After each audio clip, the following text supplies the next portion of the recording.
Começa agora mais um programa Unsere Familien, sobre as nossas famílias, esta nossa cultura teuto-brasileira, teuto-gaúcha, sobre esta identidade aqui na região. Jetzt fangen wir an mit unserer Fernsehsendung Unsere Familien, über diese deutsche brasilianische Kultur, diese Verbindung zwischen Brasilien und Deutschland und auch über unsere Identität. E, pastor Heitor, alegria que é tê-lo aqui hoje, né, conosco, o senhor que é um amigo e que também é um grande conhecedor na comunicação e na área da teologia, da nossa história e do nosso presente. Então, Felipe, amigo de caminhada de muito tempo, eu agradeço o convite e logo que foi lançado o Unsere Familien, eu disse, aí vem coisa boa. Só não sabia que eu ia estar tão cedo aqui como convidado. Muito obrigado, é um prazer. Obrigado, Heitor. Sabe que tendo essa questão tão importante aqui para a região e para o mundo ocidental, sim, que foi a reforma luterana, a reforma protestante, quando a gente fala lá de 1517, né, das 95 teses e tudo que aconteceu após isso, todo esse movimento. Que o senhor pudesse destacar para nós sobre a importância da reforma luterana para o mundo ocidental. Eu acho que é uma pergunta, Felipe, que cabe bem dentro do Unsere Familien, porque foi assim que nasceu praticamente o movimento da reforma luterana, né? O próprio Lutero teve um conflito familiar. O pai queria que ele fosse advogado, que estudasse direito. E ele, cumprindo uma promessa, como bom católico, safando-se de um grande temporal, ele disse, se Santa Ana, que era a padroeira da casa da família, digamos assim, me salvar, eu vou ser teólogo. E cumpriu sua promessa, e lá estava Lutero, deixando o pai não muito satisfeito, indo para estudar teologia. Ele levou isso muito a sério e fez com que, de fato, toda a sua luta interior, os conflitos que acabaram surgindo quando ele uma vez podia ter uma Bíblia na mão, ter um orientador no convento para acompanhá-lo, né? Então foi assim, de uma questão familiar que começou a surgir a curiosidade deste homem chamado Martim Lutero. E Heitor, uma das grandes obras de Lutero, a obra-prima dentro da escrita alemã, é a tradução da Bíblia, sim, primeiro do Novo e depois do Antigo Testamento. Que o senhor também pudesse nos contar um pouco sobre esta questão da tradução realizada por Lutero. A época do renascentismo, onde renasciam as artes, a música, a cultura, de um certo modo, né, ajudou muito. E, obviamente, Gutenberg com a imprensa, né? Tanto que o primeiro livro a ser impresso foi a própria Bíblia, né? Uhum. E não era assim como essa que eu já considero grossa, que está aqui comigo, mas, de fato, hoje a casa em que Lutero morou é um museu muito bonito, muito bem estruturado, né? E, de fato, o volume todo era, vamos sem exagerar, assim, uns 30 centímetros, né? E lá de altura, pelo número de páginas, né? Com ilustrações, inclusive. E muito importante, não só apenas como elemento cultural, de que agora havia uma tradução sendo feita, já pronta e lá, mas o que isto passou a significar para as próprias famílias, porque paralelo à tradução da Bíblia, a panfletagem foi o que realmente começou. As ideias principais de Lutero tinham que chegar às pessoas e chegaram de forma de pequenos panfletos que puxavam certos temas e certos assuntos, até que finalmente surgiu a pergunta: adianta escrever se o povo não sabe ler? Pois é. E aí, paralelo a isso, surgiu todo um processo de alfabetização, e é um processo realmente muito bacana. E foi quando o senhor fala da questão do tamanho, mas foi importante também que muitas Bíblias depois, escritas, Sim, publicadas sim, em alemão, sim. elas se tornaram menores, facilitando também o acesso para transporte e tudo mais. Dá para a gente comparar com a tecnologia de hoje, né?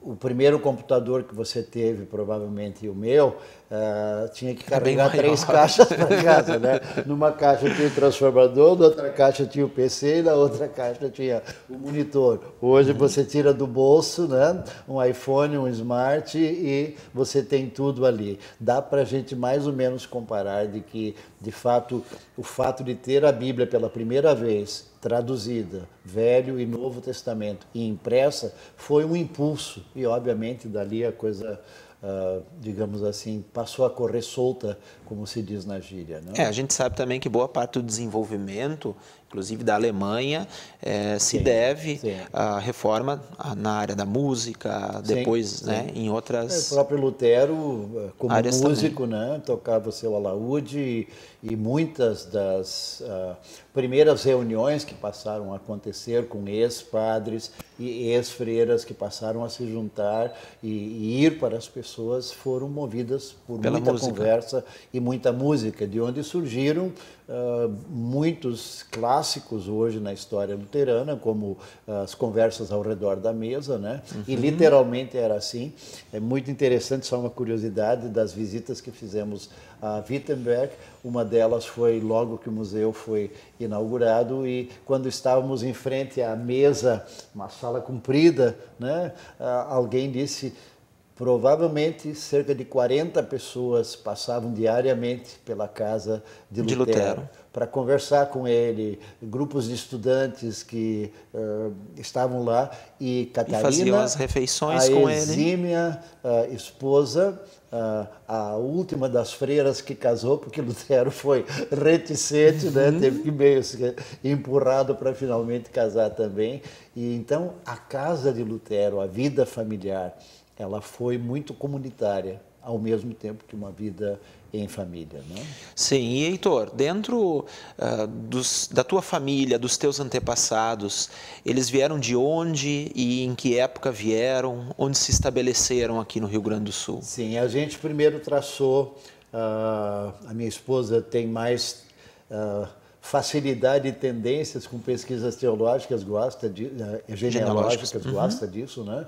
Então ela fez o levantamento da parte da família dela, família italiana, dos Meurer, minha parte paterna, e agora há poucos dias terminou da parte parte materna, Henkel, mas originalmente Hinkel, né? Hoje nós nos localizamos, se a gente vai olhar a região, é a região do Palatinado, parte mais do sul da Alemanha, né? E vieram em levas diferentes, não logo no começo, né? Então, o Hunsrück nunca foi em si um estado, né, por si mesmo, né, uma região, né, acaba impulsionando muitos que vieram ao Brasil. E assim foi que a gente em casa, até 3 anos de vida, eu morava, meus pais, nós morávamos em Novo uma Hamburgo? quadra em Novo Hamburgo, nasci em Novo Hamburgo, e moramos nos primeiros 3 anos com a minha avó. Ela não falava português. A gente brincava, não falava português nem alemão, só Hunsrück. E assim eu fui criado até os 7 anos de idade, mesmo que a gente depois mudou uma quadra para cima, onde meus pais moraram, né, o tempo todo, até eu sair de casa também para estudar. E o Hunsrück era o meu idioma caseiro. E era interessante porque nas casas em volta também as crianças conheciam o Hunsrück. E nós brincávamos em Hunsrück, que era nosso idioma, né? O senhor foi aprender português, provavelmente na escola. E com quantos anos? 7 anos. 7 anos. Com 7 anos ia para o primeiro ano, não tinha maternal, jardim, pré. Hoje nós temos todo o sistema de pré-escola estabelecido, né? Mas na minha época, né, eu estou hoje com 70 anos, então era assim, aos 7 você entrava para a escola, né? E foi ali que o português passou a ser o meu idioma, né? Sim, e esse despertar, Heitor, para a teologia, depois para a comunicação, mas primeiro para a teologia, Sim, né? sim. Quando veio e onde foi? Unsere Familien. Porque é interessante, meus pais frequentavam a comunidade da Ascensão, em Novo Hamburgo. Ali tinha um trabalho com crianças também, e a gente acabou sendo educado tanto em casa pelos pais, mesmo com seus limites, mas também no trabalho com as crianças, né?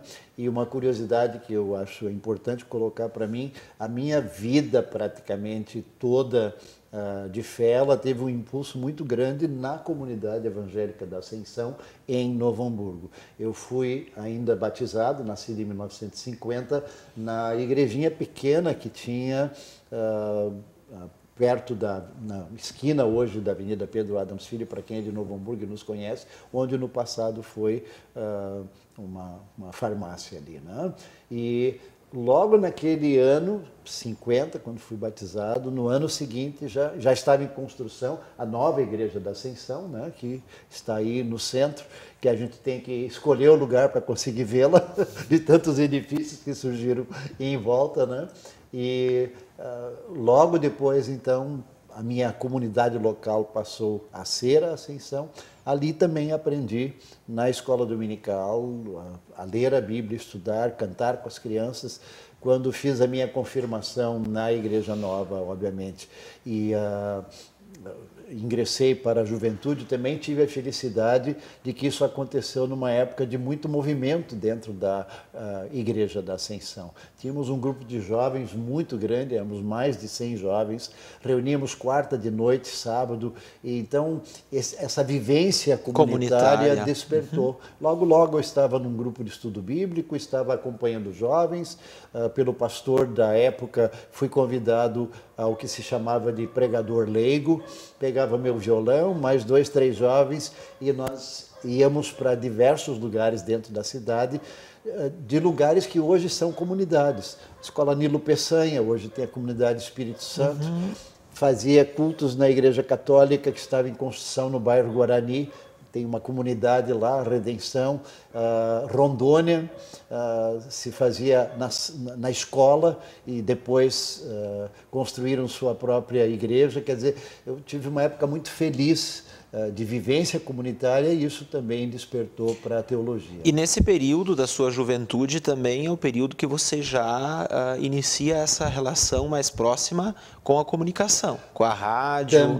Também, exatamente. Antes de estudar qualquer coisa mais direta ligada à comunicação, eu tive o privilégio também de ter uma pessoa que estava no Rádio Progresso na época, tinha um programa patrocinado e orientado pela empresa na qual eu trabalhava, que era no comércio, e um dia o meu amigo Paulo Schiller, que guardo com muito carinho, ele disse assim: Heitor, eu tenho um programa ali, tu sabe, na Rádio Progresso, eu precisava de um guri assim como tu, bom de leitura, que não tem medo de microfone, porque nós tínhamos na juventude teatro, dança folclórica, então a gente sempre estava envolvido, né? E assim eu comecei também no rádio, tinha de 17 para 18 anos, e isto logo tirou aquele medo e fez com que a gente se dedicasse também a isso, né? E depois, Heitor, você estudou fora daqui, fora do estado, sim.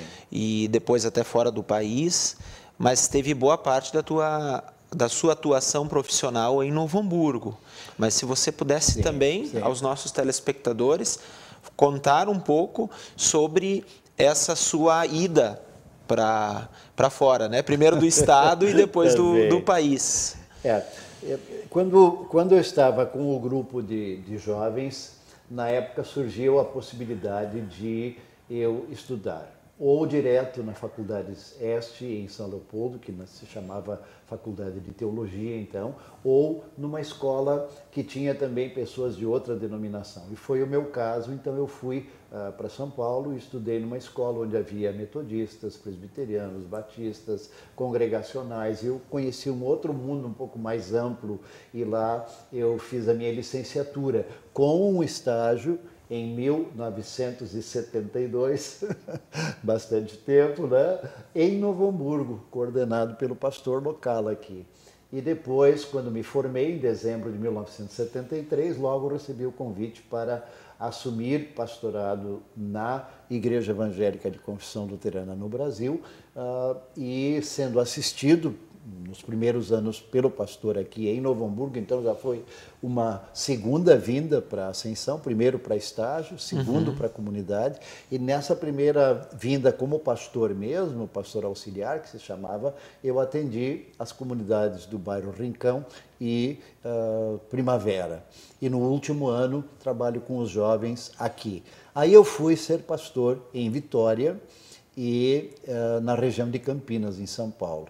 E nesta época surgiu a possibilidade de eu fazer pós-graduação e fui para o Seminário Luterano da Filadélfia, que junto com a Temple University me deu a graduação como mestre em teologia, mas ao mesmo tempo ênfase na comunicação, porque o curso da Universidade Temple, em Filadélfia, Pensilvânia, era o que eles chamam de Public Affairs, assuntos da vida pública. Né? E eu creio que essa pluralidade, sim, essas diversas denominações com as quais você conviveu aqui e depois lá, são muito importantes para que a gente tenha até uma visão maior de mundo.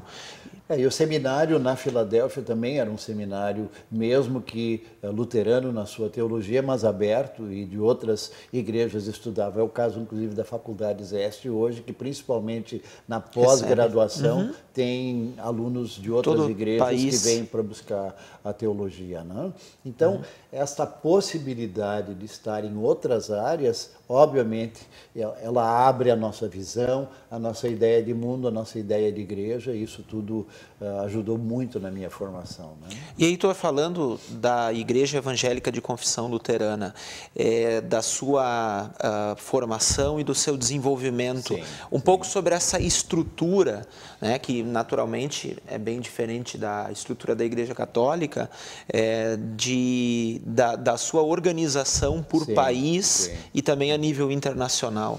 É uma boa pergunta, porque muitos já têm perguntado assim, mas vocês luteranos saíram da Igreja Católica, vocês têm a mesma estrutura como a Igreja Católica? Vocês têm uma cidade que é a cidade dos luteranos? Vocês têm uma autoridade maior, semelhante ao Papa, a quem as igrejas devem obediência? A estrutura é diferente. O que nós temos é uma comunhão, uma forma de que as igrejas luteranas no mundo se congreguem e se reúnam. Isso surgiu com a Federação Luterana Mundial, fundada em Lund, na Suécia, logo no pós-guerra.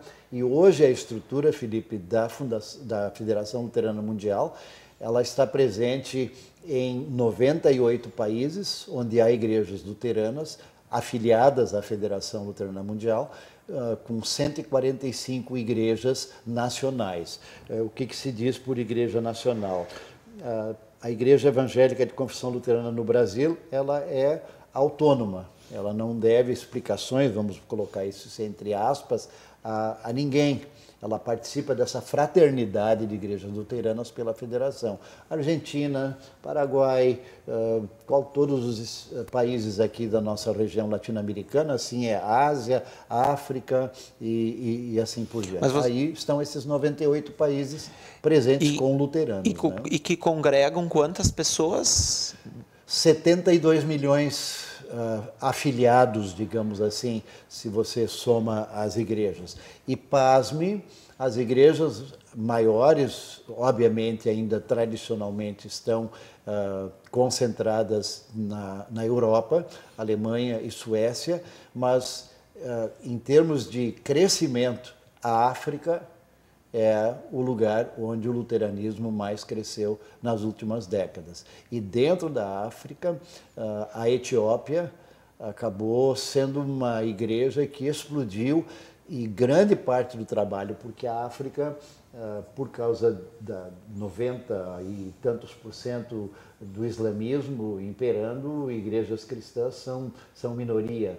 E a Etiópia desenvolveu, eu tive a chance de estar com o Zet Kitang, que é um colega pastor africano, em Joanesburgo, onde eu falei sobre vídeo e TV, ele sobre rádio, outra pessoa sobre jornal num seminário, e ele citou exatamente isso. Era uma igreja que já tinha 1 milhão de luteranos, e através de um trabalho de evangelização, através do rádio e de fitas cassetes, que gravavam mensagens e podiam extrapolar as fronteiras. Eles aumentaram o número. Eles aumentaram e dobraram. Quando você diz que uma igreja dobrou de número de um ano para o outro, e ela tem 50 membros e passou a ter 100, a gente já acha muito. Coisa. Mas você passar de 1 milhão para 2 milhões de luteranos e a evangelização praticamente nisso, mas isso é bonito de novo, porque não é todo mundo que tem uma experiência como essa que, por exemplo, a igreja da Etiópia passou. Mas vamos lá, né, Heitor? Aí passamos novamente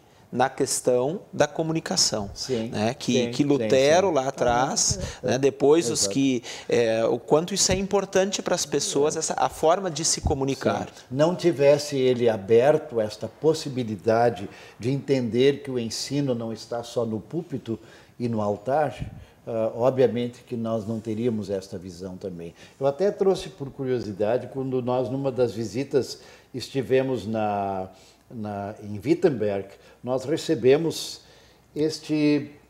pode pendurar no pescoço, pode pendurar na parede, mas aqui está a rosa de Lutero. Lutero, além da tradução, ele usou muito a simbologia. A música acabou sendo uma simbologia, né? Muitos dos hinos de Lutero são cantados ainda até hoje, mas a rosa de Lutero, assim chamada, tinha esta função, e cada parte, nós não estamos aqui para contar o que é a rosa de Lutero, é só clicar no Google lá, né? Uhum. Mas quando estive lá, eu recebi como presente, e deixa-me dizer, Felipe, eu guardei uma delas, porque eu sabia que algum dia a gente ia tocar nesse assunto e eu ia dar uma das rosas que eu recebi lá na casa de Lutero.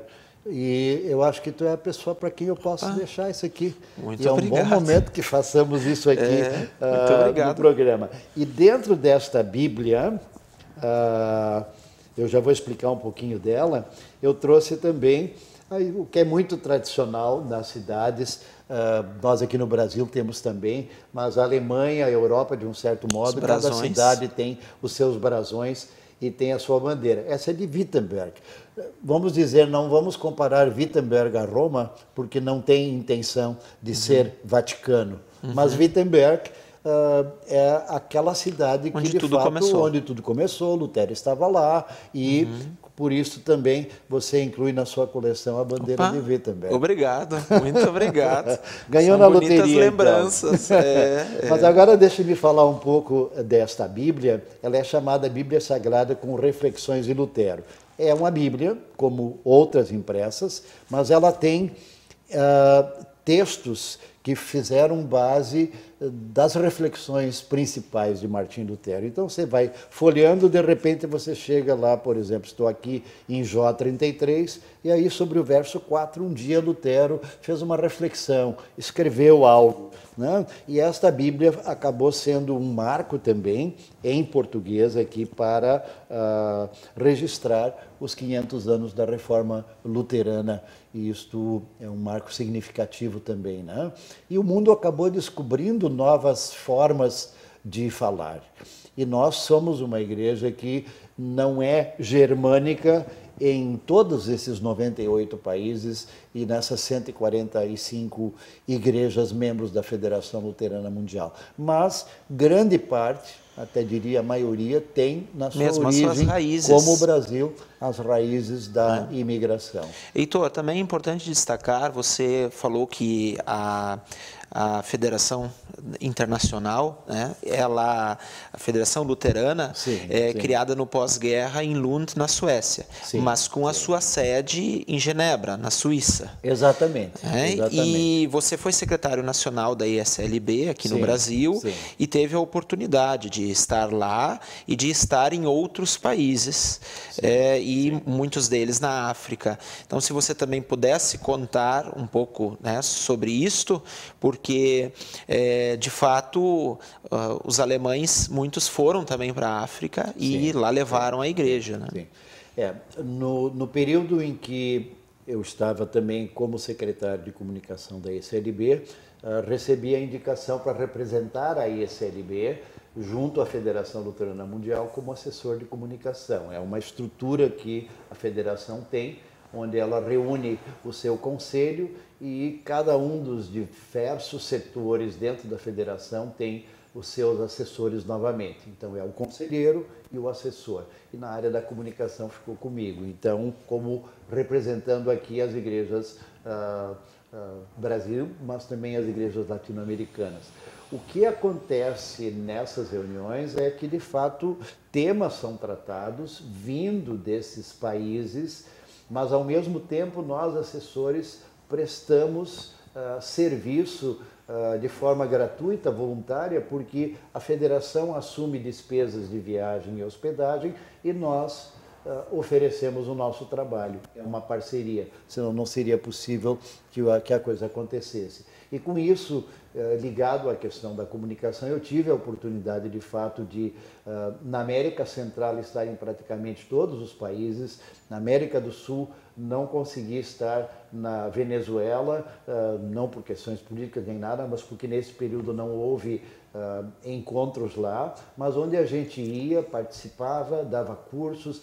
Em alguns lugares, eu lembro um episódio muito interessante em Santa Cruz de la Sierra e depois em Bolívia, La Paz, em El Alto, 4.000 metros de altitude, e lá, por uma semana, se reuniram lideranças que de fato tinham pouca formação, pouco estudo, mas então a gente vem como um assessor, leva junto a sua câmera fotográfica, a sua câmera de vídeo, explica como é que funciona, como é que pode se fazer um vídeo, e acabou surgindo um serviço de produção de vídeo na igreja da Bolívia. Então é interessante. E você citou a África, a mesma coisa. A experiência mais marcante, a gente esteve na Tanzânia, esteve em Moçambique, esteve também na África do Sul, foi exatamente o período de 3 semanas onde eu fui para repartir conhecimento da área da comunicação, especialmente para vídeo e TV,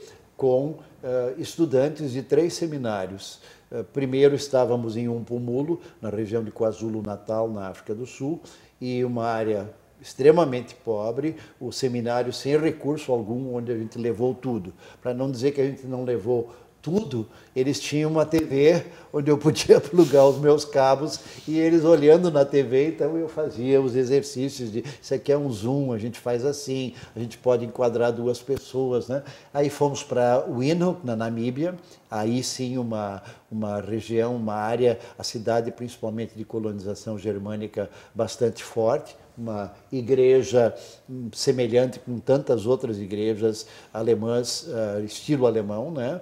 E depois voltamos para a África do Sul num trabalho com um seminário que os estudantes trabalhavam durante o dia e à noite haviam as aulas. Foi uma experiência que nos marcou. E pude, na ocasião, levar um estudante de teologia da faculdade, que era aluno meu na área de produção de vídeo, e foi uma experiência muito bacana também, né?